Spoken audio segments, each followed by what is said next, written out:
We are live!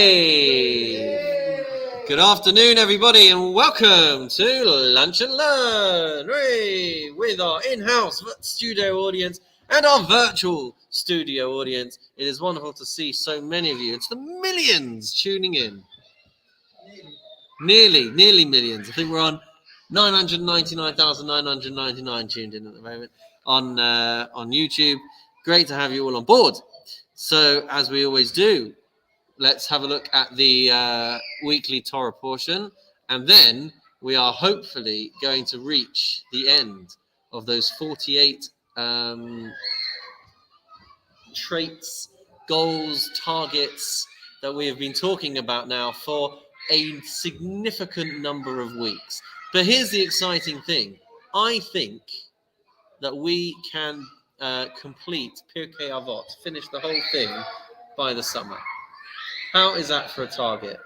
I say we try and aim to have a big, grand end-of-year bash and then go into the summer holidays and come back again next September, rejuvenated and with a new program. Wow, those kids are really loud. They are really loud. Anyway, so Parashat Korach, guys, is this week. And Parashat Korach is a very famous story. And it's all about Moshe's first cousin. And there's loads to say, but let's summarize the narrative and say as follows, that Korach assembled a whole group of people to challenge the leadership of Moses and Aharon. Hi, Gary. And it does not end well. Famously, the ground swallows them up. Do we recall this story in the Torah?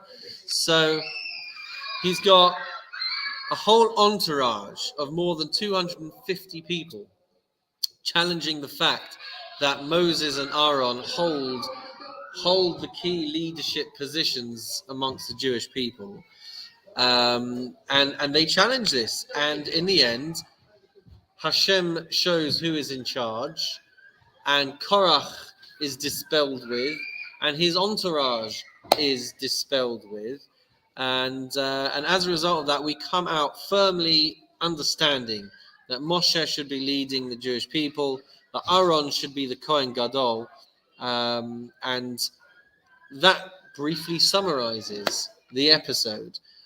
We might remember from chapter 5 of Pirkei Avot that the Mishnah over there asked, well, it didn't ask, it told us that any machloket, any disagreement, any dispute, which is l'shem shemayim, which is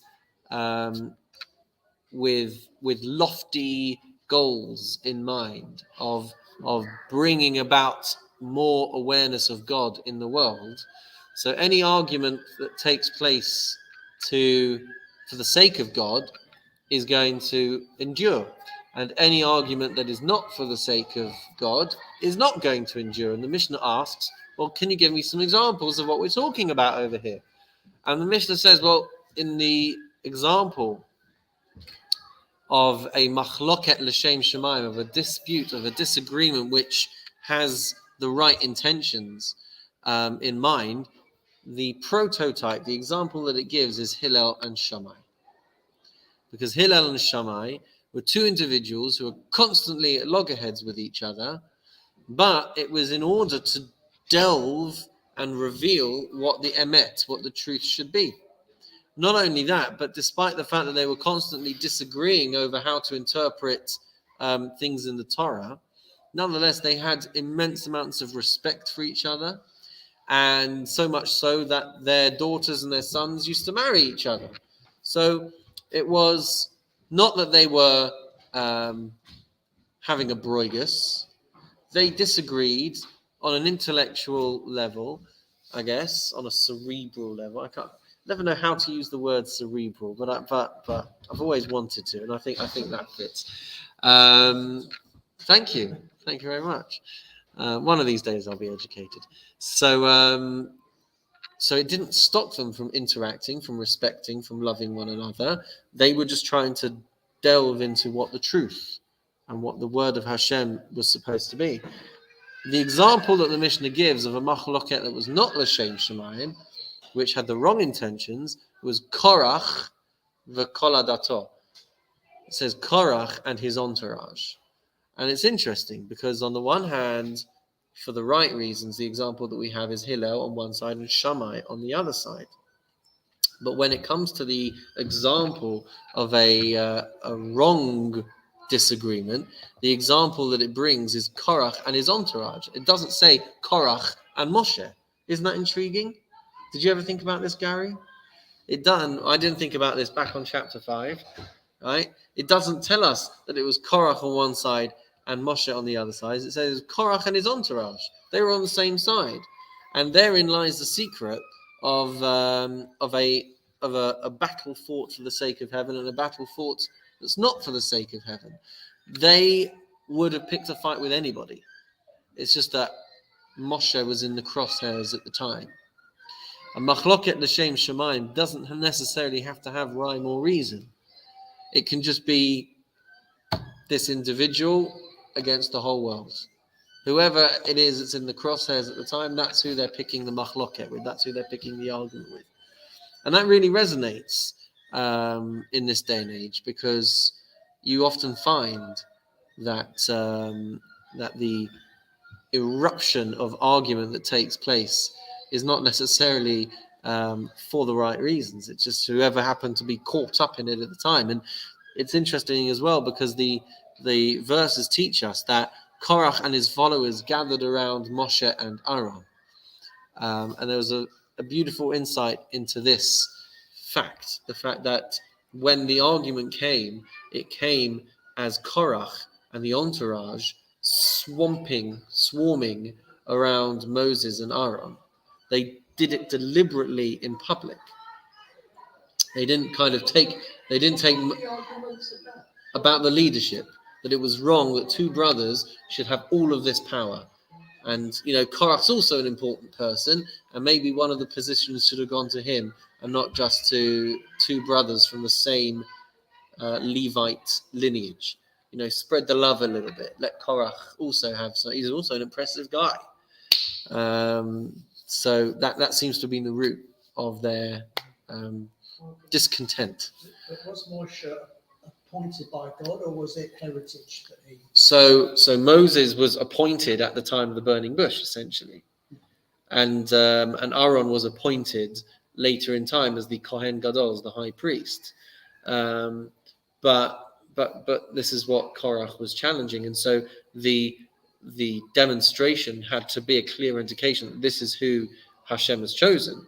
So there were all kinds of miracles that took place to show that Hashem really meant business.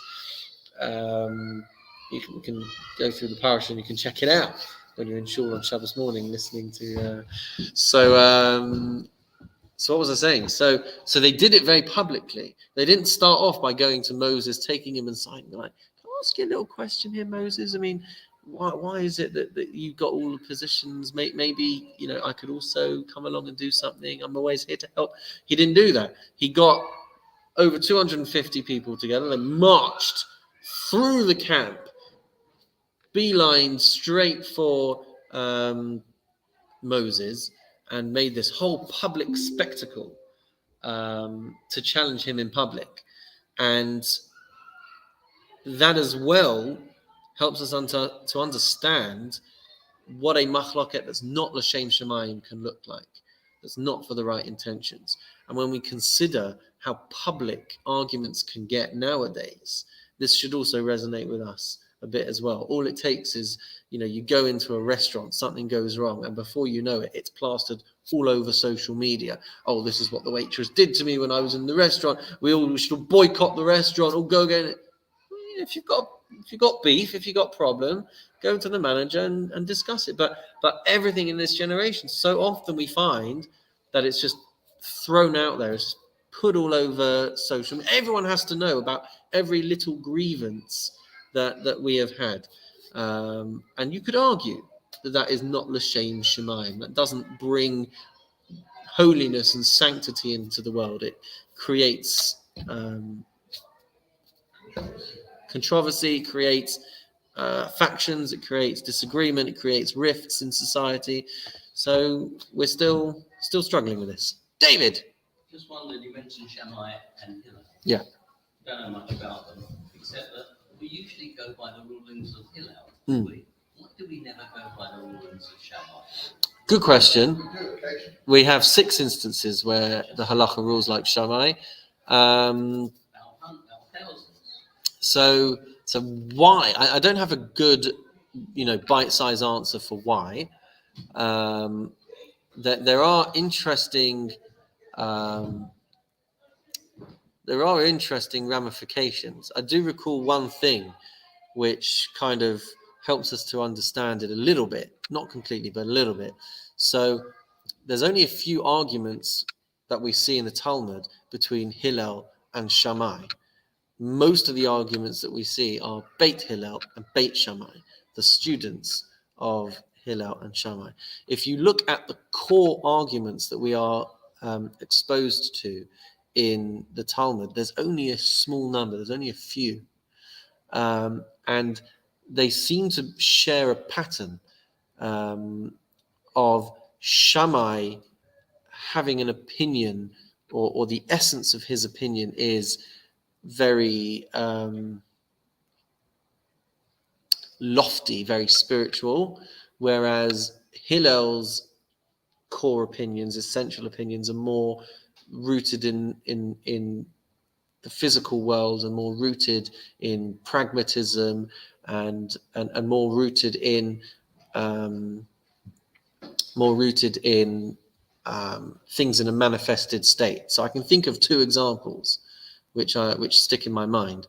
One is the disagreement, the argument about whether to light Hanukkah candles day 1 to day 8, right? So on day 1 you light 1, day 2, day 3, 4, 5, 6, 7, 8, or to start the other way around, to start with 8 candles and then diminish as you go through it.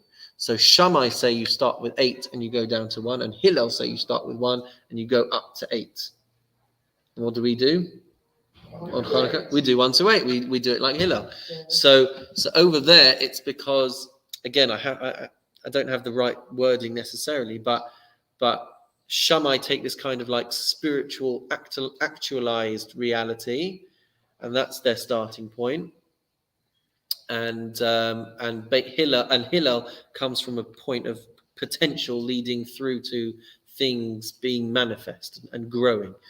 So that's one example. Another example is Shammai say that the new year for the trees should be on the 1st of Shavat, and Hillel say the new year for the trees should be on the 15th of Shavat. And what do we do? 15th of Shavat, Tu B'Shvat is the new year for the trees.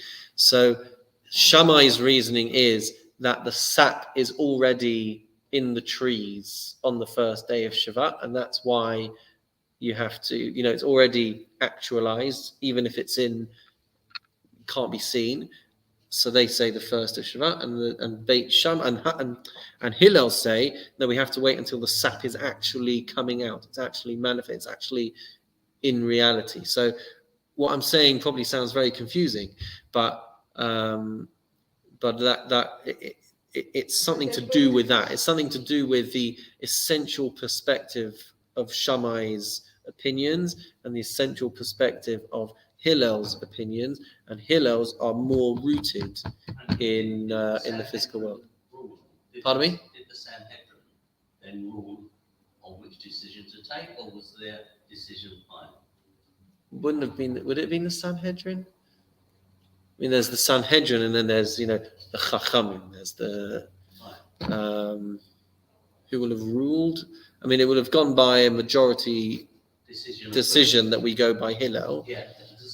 But is it a Sanhedrin? I guess it might be a Sanhedrin. I don't know. The Talmud I once had, which unfortunately when I moved, I gave to somebody else, which I shouldn't have done. The light-coloured stoneholds, he only did about 12 volumes, and then I don't know what happened. They stopped. It was brilliant. Had the traditional one side, modern interpretation the other, And at the bottom it always said, and the majority was, and that's the halacha. So it went by the majority of people who accepted it. But were there two cousins, Hillel and Shimon? No, No. no, I don't believe so. They were just Two. scholars. Or, That's right. That's right. From the same- Very highly regarded. Yeah. You know, they were the leaders of the In general. general terms, they say Hillel was more lenient than Shammai. Of yeah, In general terms, the school of Hillel that's right. was more realistic. And maybe that's another part to it as well. Maybe that's And why. Shammai were all very strict, and Yeah. it was more pragmatic to accept a slightly less strict because then more people would observe it. Maybe that's also the root of it. Thank you. Right, 12:21. Let's move on to Pirkei Avot, shall we? Let's get the slide up on the thing. Same Mishnah, just moving through very slowly. So let's see where we're up to. what page are we on? Same page as every other week, No, Rita. no, 568. 500, yeah. yeah.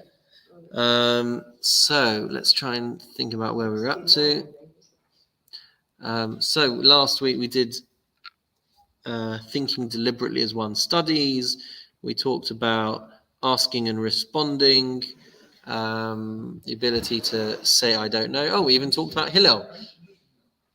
569. Sorry, 569. We even talked about Hillel last week, having patience with questions, and the story of Hillel on Friday afternoon, trying to have his shower, constantly getting disturbed. Do we remember that? Yeah. Yeah. So then we've had listening and adding to the discussion. One who learns in order to teach. I'm not sure if we did that. I think that's where we're up to. Halomed al manas lelamed. One who learns in order to teach. This is all part of us becoming wholesome individuals to be able to absorb and appreciate the words of Torah. So in the English, in the Siddur, it's going to be learning in order to teach. There you go. Exactly that. So why is that an important goal? Essentially, one of the reasons is because anything that is dear to you and anything that is important to you, you want to be able to share it with others. When we are passionate about something, when we love something, when we appreciate something, so we want other people to enjoy that as well. And so if we are passionate about what we learn and we are passionate about Judaism and Jewish practice and Jewish tradition, then we should want that to permeate from us and want that to be something that we share with other people. That's one reason. Another reason, Rav Soloveitchik says that you're never really going to understand what you have learned until you are able to communicate it to other people, which is also interesting. You know, when things exist solely in our minds, we think we might know so much, but actually I find this the whole time, but actually when you're challenged on it, you realize how much you actually know, or at least how much you are not able to articulate what you know. So there's an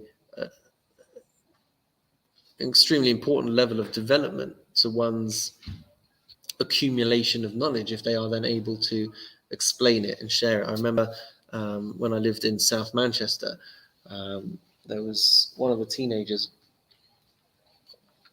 who went to, unusually for Hale, went to a very religious high school.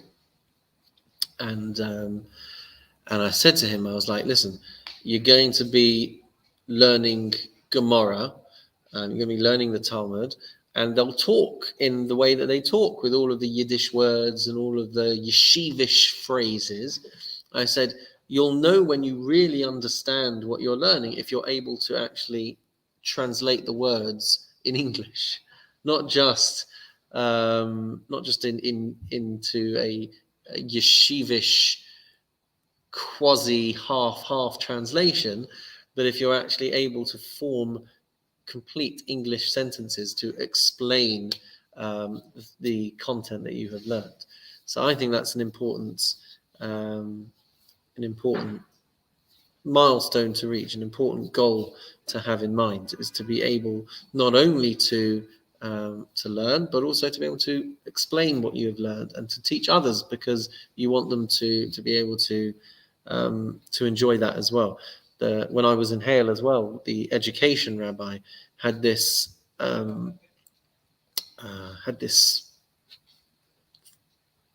aspiration that he kept drilling into other people. If you know an aleph, teach an aleph. If you know a base, teach a base.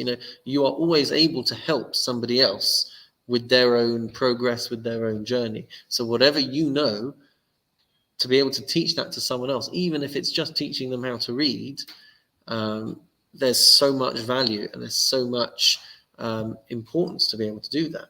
We don't realize how capable we all are. I feel like sometimes that impedes our progress as a community, not just here, but across Anglo Jewry, which is that we look to the rabbis, and we look to the teachers, we look to the educators, and we think like, I can't help, I can't be of any help.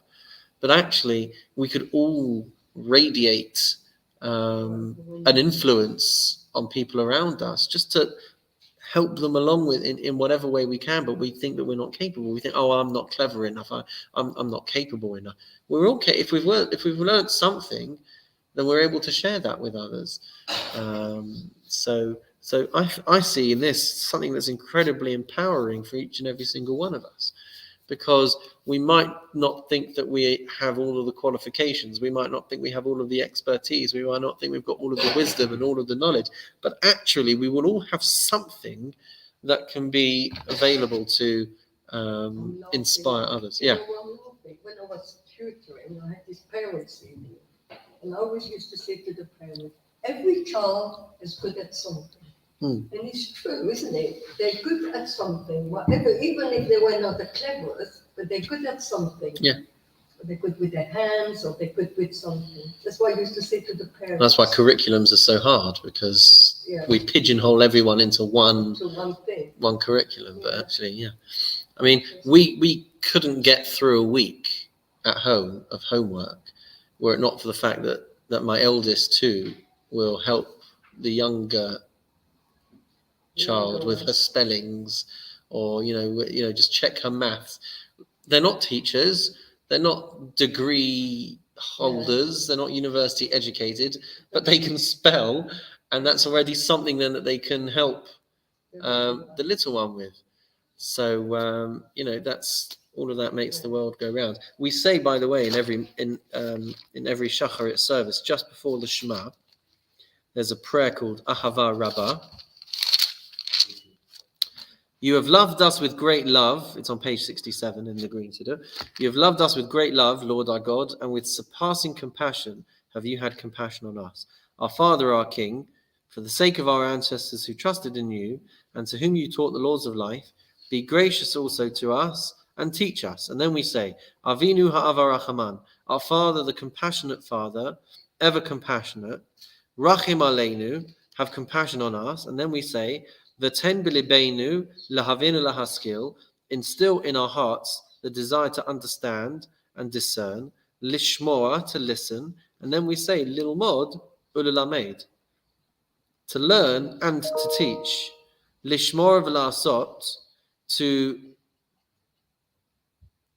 observe and to perform, la'asot l'kayem et kol divrei Talmud Toratecha bi'ahava, and to fulfill all the teachings of your Torah in love. So every morning we say this prayer, which if someone didn't say the blessings on learning Torah in the morning, they would be covered by this bracha over here, right?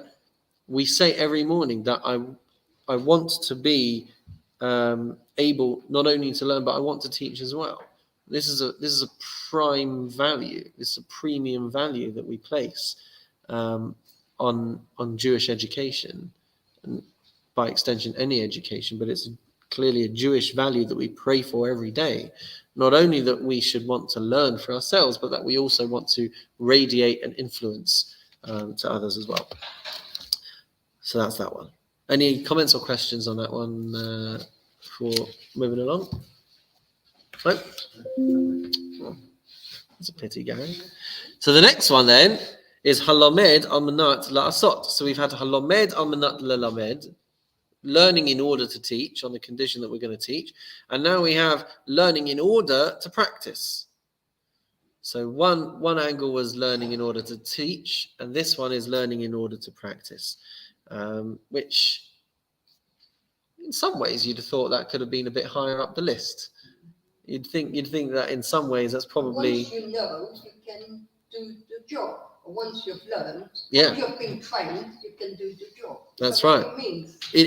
In many ways, yeah. That's certainly an intuitive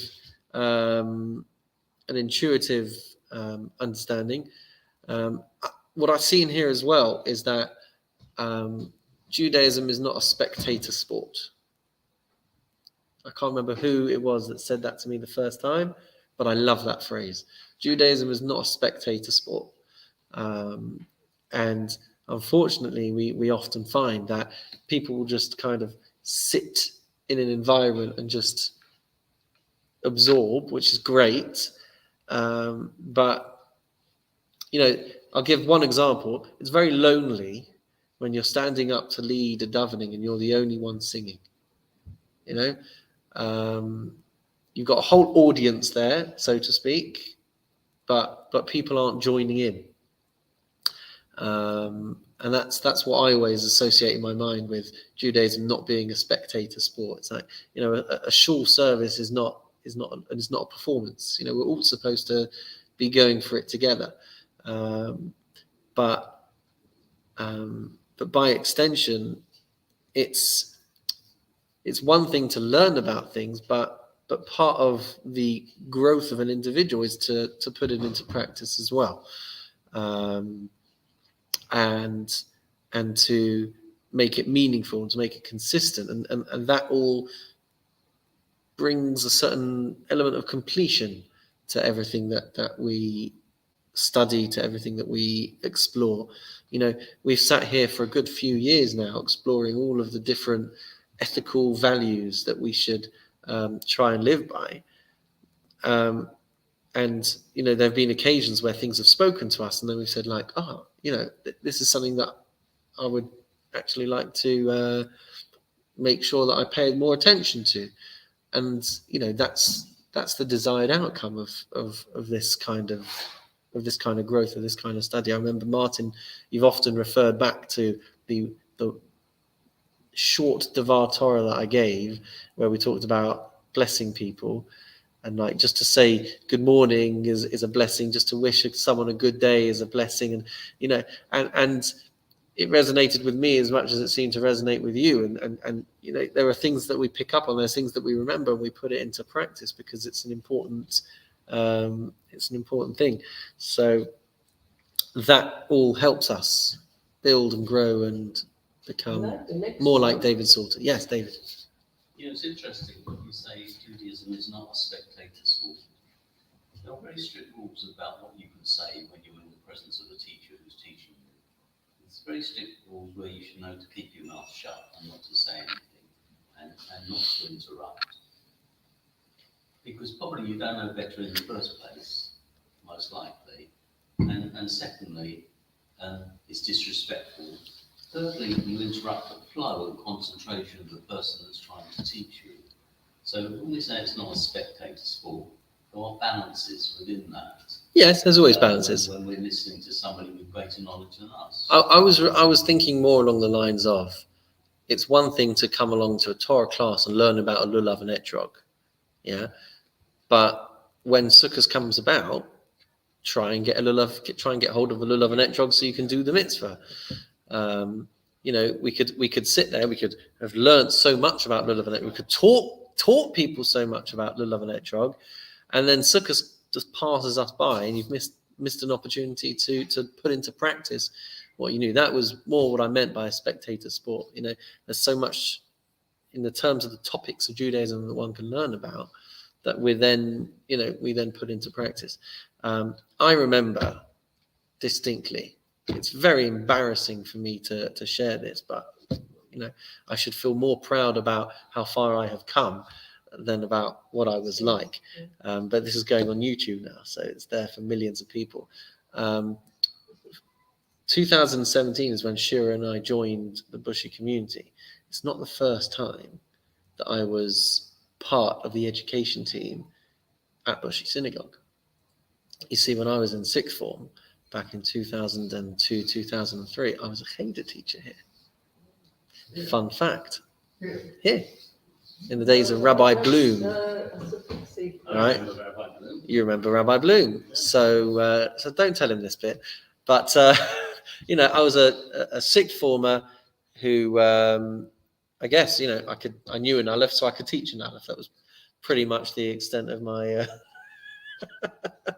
my abilities. But they were short on teachers. There were two girls at my school who were teaching here, and they said, "Oh, why don't you come along and fill the slot?" So I came along. But I wasn't as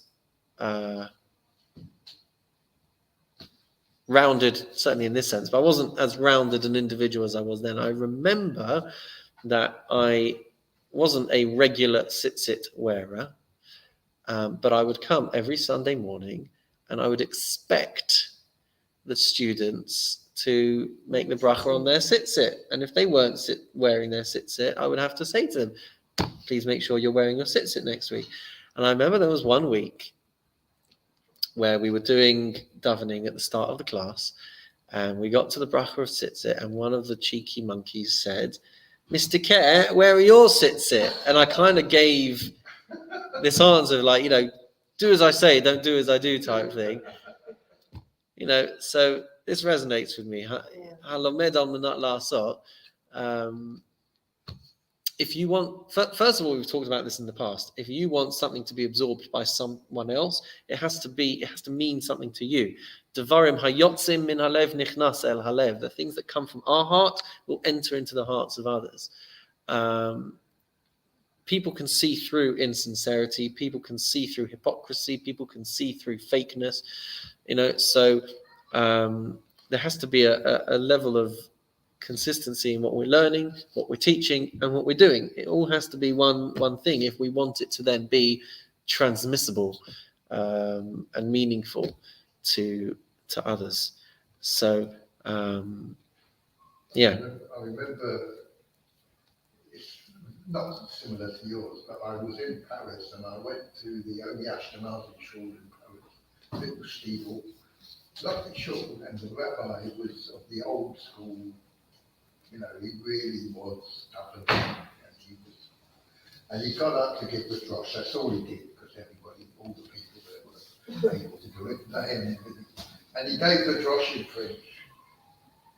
And he was so passionate that I didn't understand one word, but it moved me. I was sitting there absolutely mesmerized by the passion. You could see the tears.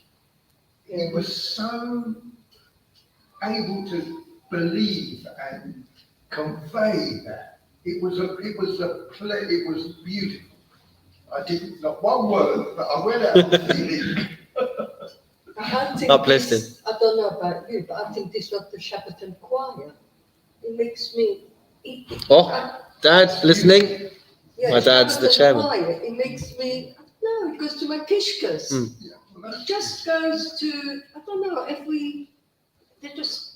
know, it's just something there which really makes me maybe cry sometimes, maybe as well. I don't know, but I just love them. There you go, Dad. That's as good a praise as you're going to get today. Your dad's a member of the Shabbat. He's the chairman of the Shabbat Choir. I didn't know that until I went. There was a short film made in honor of Jonathan Sachs, and they invited some friends to become members of the crowd for the sake of the film, and I was one of the members. Oh, wow. And I was looking at your dad, and I thought, is it him? Is it? So he's just posted. Was he there yesterday? He's just posted the link. I'll send it on in a minute. The link to the Ukrainian concert that they did the other day. Was he there yesterday? It was a couple of days ago. Yeah. A couple of days ago. Monday night in Hampstead. You can watch it back. Do you remember the film? I love Made? them. I'm talking to your dad. I love them. 1 second, let's. Is the boy still there, the young lad? Is he still there, this young Has lad? that changed? I don't know. A couple of years. Yeah, they have to change, isn't it? Because their voice gets. Is the young lad still there? Rabbi Cat. No, not Rabbi Cat. Your Rabbi. You need to unmute yourself, Dad. Is he muted? He's muted. Sorry, what was the question? Right, is the young lad who was singing, is he still there? Yeah, Yeah? What's the young lady? and if you look at the recording of Monday, you'll see we had another young lad. And we had a children's choir from 3 schools joining us as well. It was interesting, the Jewish years, yeah. Anyway, this is not my PR moment. So, To the back millions, to what? Rabbi Nick. To the millions watching on YouTube, you can check out the recording of Monday night's concert in honor of Ukraine relief. So there you go. And David, you were saying something else? I was asking him, is he still there? Yeah, he's still there. He's just hiding. Can he hear us? Yeah. If he remembers that the film made in the shul with in honor of Jonathan, former chief rabbi. Do you remember with a pop singer there? Do you remember that evening in the shul? I do. We recorded that for the Genesis Prize people who were doing a posthumous dinner in recognition of Rabbi Sachs. Yeah. And that was probably his favorite Leonard Cohen song, That's right. called You Want It Data. It was a wonderful evening, actually. Yeah. You were there. I was there in the shul. I was part of the crowd. Oh, wonderful, wonderful. Well, it was edited down into a very nice component that they used within a dinner a few weeks later. I still remember the 100 odd takes they had to do on every single word. Now you know what it's like to be on TV. Cheers. There we I can go. assure you, those who joined the concert and want the link for the concert, it was all one take. There you go. Yes. Especially the impromptu They didn't do wedding any- ceremony Did with they do Cousin this- Albi and Cousin Turgle. Going back Exactly. on yesterday or 2 days ago, did they do it on Zoom? Well, there's a recording. I'll send it to you now. Oh, after you'll the, send it yeah. to me because I love it. We did it on Zoom and people were able to buy tickets online to watch it live, mainly from Israel, I hasten to add, a few from Leeds. Yeah. Jonathan Turgle Johnny Turgle was wonderful that evening, actually. He was brilliant. Oh, he's always on top Very form. inspirational. He might be watching this. He might be one of the million tuning in. Who knows? Did you go, David? Yeah, I was there when they made the film. I was one of the crowd. They needed a crowd to star as part of the audience. Right. Oh, right. Okay. He was there going, woo! All right. Let's go. A couple more things. Rabbi, could you send me the link? Yeah, I'll do that in a few Thank minutes. you. So, next one. 48 on my list, but it can't be 48 Oh, because I that will like mean... a lot, the next one. Oh, yes. I like it. Hamachakim et Rabo. Making the teacher wiser. That's right. That's right. Making the teacher wiser. Is Yes, it possible? I My assure you dad, it's possible. God rest his, God rest his soul, used to tell me, you can still learn from your children. Mm-hmm. That's very good. Talking from our late dad. There's a famous phrase, a famous statement in the Talmud. I think it's in Talmud, which says, I learned from a lot of people, but the people that I learned from the most were my students. Something like that. But herein, and we'll try and speed up a little bit just to try and get through these last few, so that we can finish the whole thing. So there's an importance to critique. There's an importance to debate, because when you challenge and when you debate and you discuss the things that you learn, so everybody benefits. It sharpens the teacher's mind, and it's an important part of learning. It's an important part of developing ourselves and building ourselves, is to be able to engage in that way. And the goal of healthy debate is not personal triumph. It's not that I want to try and prove someone wrong and it's not an ego trip. Healthy debate is about a joint effort to arrive at the truth. So it's all very important. There's one other point. I can't remember if I arrived at this myself or if I saw this in something that I was reading, but hamachakim et rabo could also mean that you actively treat your teacher as if they are wiser than you. And that's also something which isn't, always intuitive. Sometimes we can not ridicule, but we can be dismissive of teachers as being people who are wiser. Sometimes it comes intuitively, and sometimes it doesn't. To have an awe and reverence for a teacher because you see them as someone who knows more than you doesn't always come instinctively to people. But that could also be one of the ways in which we read that phrase, hamachakim et rabo, might mean not only that I make them wiser by engaging and debating and discussing, but I might make them wiser in my own mind and just realize that these are people who I should give my attention to, give my respect to, and prepare myself to absorb what they have to offer. Well, by asking a question. By asking a question, Yes. the rabbi, the teacher, Moreno, might not know the answer, but he or she will then go and... That's right. And then they have to look it up, Yeah. and then they become more wiser. Yeah. So I assume it means participate. If you participate in a learning session, the possibility is that not only will you learn, but your teacher will That's learn right. something. But I'd say it is a novel idea for a lot of people that should be something that is not about pitching you against another person or trying to show off your knowledge. And it should be an equal.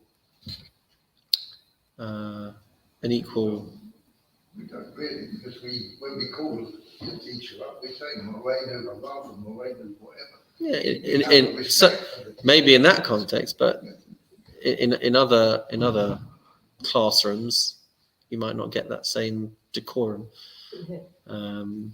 All right, I've got two more guys, and 12 more minutes to go. Hamachon. Where is it? Hamachavein. Thank you. Hamachavein. What's that one? Being precise. If you go to the next one, yeah?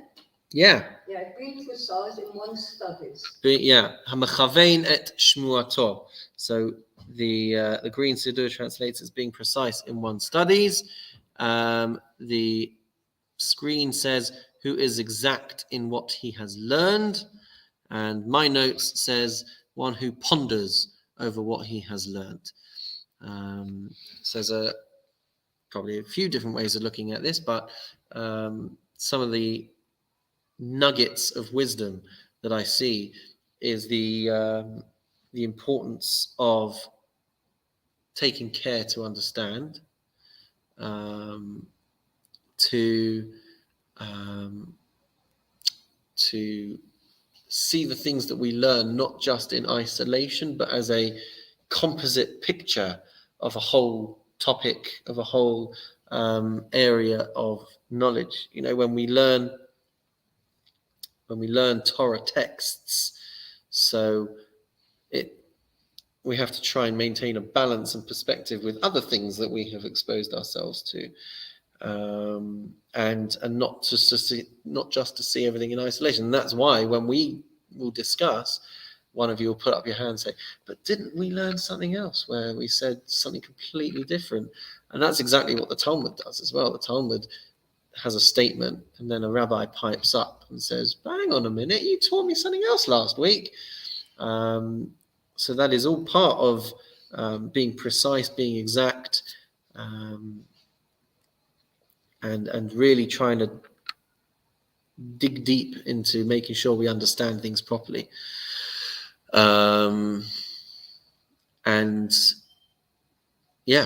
those are the main things I would say I have to say, but I welcome any other comments and feedback and questions. Or we go into the last one.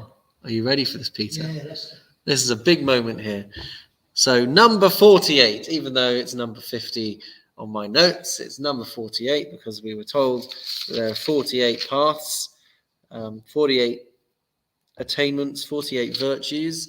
So the last one is Ha'omer Davar B'Shem Omro, that we should be trying to say things in the name of the person who said it, the person who taught it, giving credit where credit is due, not passing off, not plagiarizing and passing off our knowledge and our intellect as our own. So clearly an important virtue in becoming a wholesome Jew, and it's clearly an important value because if You see, in the name of it, that means God. well, it might be, but it says reporting a saying in the name of the one who said it.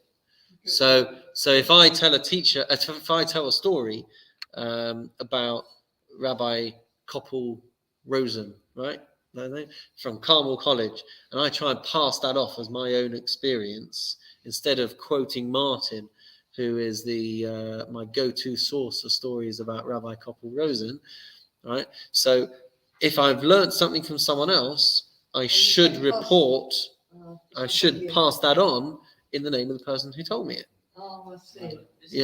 This doesn't seem to be a particularly good example of that. Which one? Koppel Rosen? No. Esther told the king in the name of Mordecai. Ooh, isn't it? Isn't it a good example? So let's just take a look at the rest of this Mishnah. I forgot there's more. So the rest of the Mishnah says, after we have that one, Kol ha'omer. Sorry. So let's just do this carefully. So the final one is V'ha'omer davar b'shem omro, right? It's telling something, reporting something in the name of the person who said it, and then the Mishnah finishes off. Halamadata, we've learned Kol ha'omer davar b'shem omro mevi geula le'olam. A person who tells something, who reports a saying in the name of the one who said it, brings redemption, brings deliverance, brings salvation to the world. Shne'emar, and it gives you a verse. Vatomer Esther lamelech b'shem Mordechai, a verse from the Megillah, from Megillat Esther, that when she went to say something to Achashverosh, she said it in Mordechai's name. So David is challenging that and saying, it's not a very good example. We're saying it brings redemption, it brings salvation to the world. So we have to explore this. I've got this in my notes. So I'm pleased that you've asked this question. Pardon? She would have got tremendous benefit by pretending she found out. Right. But she didn't. She said it wasn't me. So let's just get some context going. So let's just get some context. He got the benefit, not her. So let's just get some context over here. This verse was Esther saying to Achashverosh, did you know that there are these two guys who work in your palace who are conspiring to kill you? Bigtan and Teresh were conspiring to kill Achashverosh. Mordechai overheard the plot to assassinate him, and he told Esther, and Esther told Achashverosh.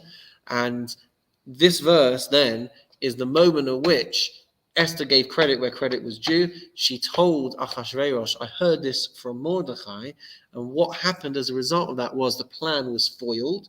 Bigtan and Teresh were killed, and Achashverosh wrote it down in his book of Chronicles. And then when we fast forward through the story, Haman has risen to power. Haman has sentenced the Jews to death. Everyone is going crazy. Mordechai is fasting.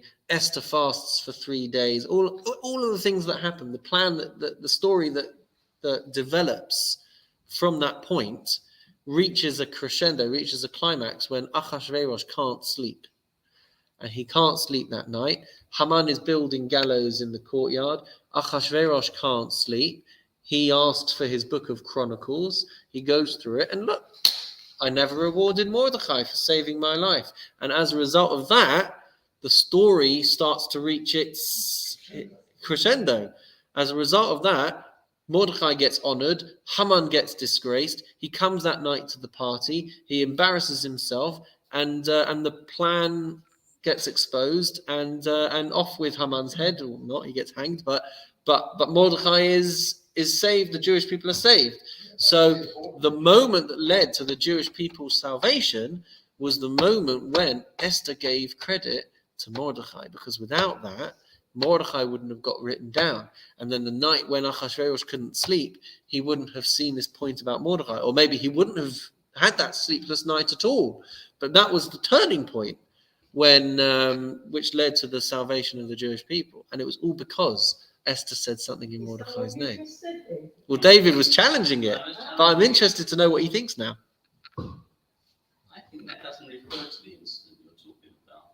I think that refers to the incident when Esther was hesitant to approach Ahasuerus with the knowledge that a decree had come to destroy all the Jews.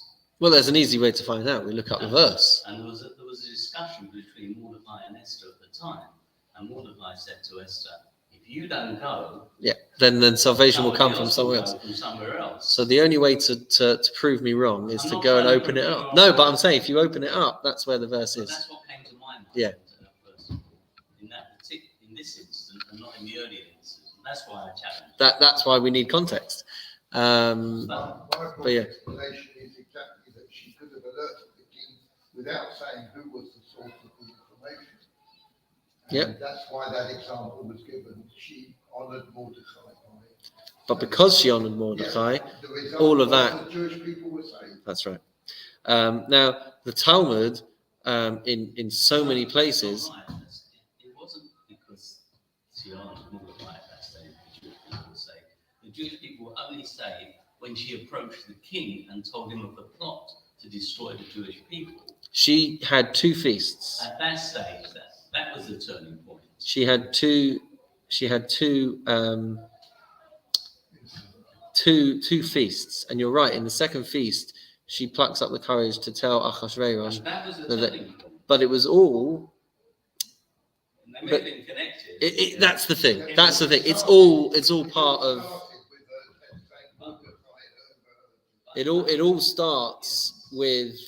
Well, it's difficult to say. It all starts, but that was a huge turning point. The night when he couldn't sleep. That was. Usually, this means when I say something about, I know something about Torah, and I don't quote my source, the rabbi I learned it from. I don't give him the Kabbalah and pretending it's from me. Is really the essence of what this means. That's one of the that's one of it. When we have throughout the Talmud, you can sometimes have like 8 lines, which is just Amar of this rabbi, Amar of this rabbi, Amar of this rabbi, and it traces back all of the rabbis who had told this one and told this one, who told this one, who told this one, who told this one. But that happens loads and loads of times in the Talmud. All the time, but sometimes it's really long. And I felt that would be Yeah. Wow, interesting. Yeah, okay. And yet, it's a source from the Bible that we get. So, which literally brought Geula to the Jewish people.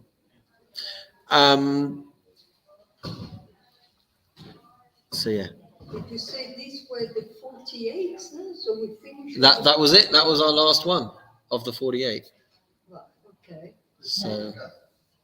Yeah, we've still got a few more Mishnayot to finish the whole book, but that was we've been talking for like 10 weeks now, or more maybe, about the 48 paths to wisdom, 48 ways to become a wholesome human being. So you're going to have to go review all of those, Rita. I'm going to test you next week. I'm going to ask you what number 37 is, what number 23. You better be able to tell me. Another phrase, but I don't know where it came from. It certainly come from me. That some great person once said to his students, "I don't mind you saying what I've said as though you said it. What I don't want to hear is something you said as though I said."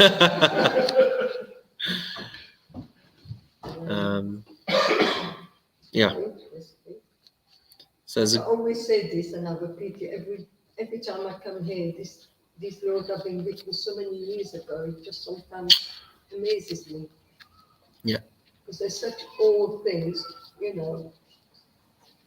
Irrelevant, some of it. You'd be a saint if you could live like them all, but we try hard. There was Just shows you, Peter, that Torah was true then, as it is true now. Yeah. It's timeless. Absolutely. Thank you very much. And that's all we got time for. To the millions watching on YouTube, join us for the after party here in Shore. But for now, we wish you a wonderful and meaningful after.